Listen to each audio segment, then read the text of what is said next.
최근까지 취업학원을 다녔다는 사례자를 만날 수 있었습니다. 뭐 대기업 70% 이상 갔다 수업을 들으면 그래갖고 갔는데 일단 보면은 일단 광고했던 대로 맞춤식도 아니었고 너무 포괄적인 얘기를 해줬고 누구나 할 수 있었던 그런 얘기. 그래요. 취업을 위해 학원을 다녔지만 여전히 구직 활동 중이라는 사례자. 절박한 학생들을 이용해서 그냥 저희들을 그냥 돈으로 본 거죠. 간절한 취업준비생의 마음을 이용하는 학원들. 이번에는 제작진이 직접 수업을 들어봤습니다. 예. 어떤 얘기를 할까요? 뒤에 스토리텔링을 할 때는 자연스럽게 내 목소리와 내 말투와 뭐 그런 게 나오는 거죠. 그런 차이라고 보시면 돼요. 누구나 할 수 있는 포괄적인 이야기들. 그렇다면 취업학원에 대해 시민들은 어떤 생각을 가지고 있을까요?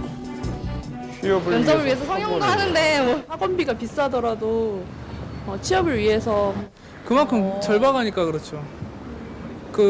제가 느꼈을 때는 취업을 하기가 힘들고 그 압박감이 이 시간이 지날수록 엄청 많이 이해가 안 가지는 심해지거든요. 않습니다. 시민들 역시 의견이 제각각인 가운데 채용을 담당하는 기업 인사 담당자들은 취업학원에 대해 어떻게 생각하고 있을까요?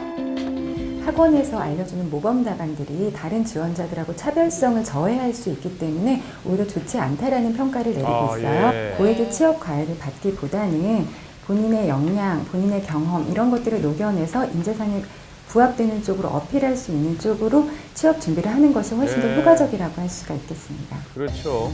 날로 심해지는 취업 전쟁을 이용해 취업준비생의 마음을 흔드는 상술이 더 이상 없도록 해야겠습니다. 하늘에서 떨어진 돈을 줍는다면 어떨까요? 이런 영화 같은 일이 실제로 벌어졌습니다. 예.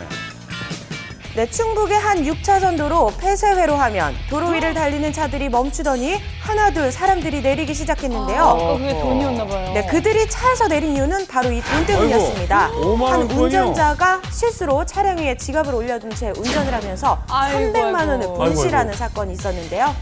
저 주워도 되나요? 이렇게 하늘에서 주우면 안 떨어지는 되죠. 돈을 줍는 것만으로도 법적 처벌을 받을 수 있다고 합니다. 다른 사람이 잃어버린 이런 유실물을 정당한 권한 없이 가져가게 될 경우에는 형법 제360조에 따라서 점유이탈물 횡령죄로 처벌을 받을 수 있습니다. 1년 이하의 징역이나 300만 원 이하의 벌금에 처해질 수 있도록 그렇게 정하고 있습니다. 특히 분실 당시 주인이 옆에 있었다면 절도죄에 해당해 더 큰 처벌을 받을 수 있다고 합니다. 예. 나중에 우리는 가져간 사람들 신원하고 소자 파악을 하고 그때 우리 수사할 거죠. 도로 위에 버려진 양심, 법적 제재를 가하기 전에 잃어버린 우리의 양심을 돌이켜보는 것이 중요한 시점입니다. 예. 옷 한 벌 값이 무려 780만 원. 그런데 이 옷의 주인이 다름 아닌 애완견이라면 믿으시겠습니까? 바로 이 코트인데요.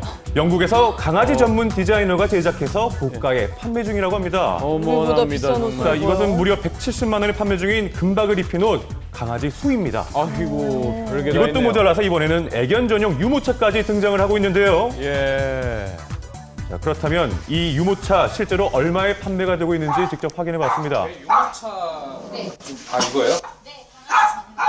일본에서 수입한 제품이고 가격이 어떻게 돼요? 79만 원. 네. 사람 거보다 비싸요.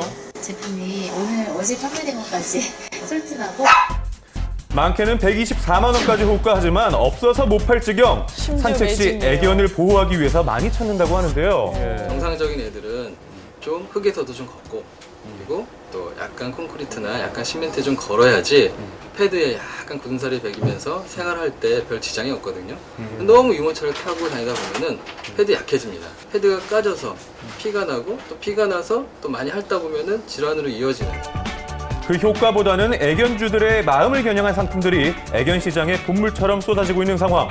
다양한 기능성을 강조한 식품들부터 영양제까지 등장을 했는데요. 그 가격 또한 만만치가 않습니다. 제가 지금 들고 있는 것도 강아지들이 먹는 유기농 간식인데요. 일반 제품에 비해 그 값이 3배 이상 껑충 뛰어오릅니다. 그래요. 바로 유기농이기 때문에 3배 이상 비싸다는 애견식품. 글쎄요, 가격만큼 효과도 있는 걸까요?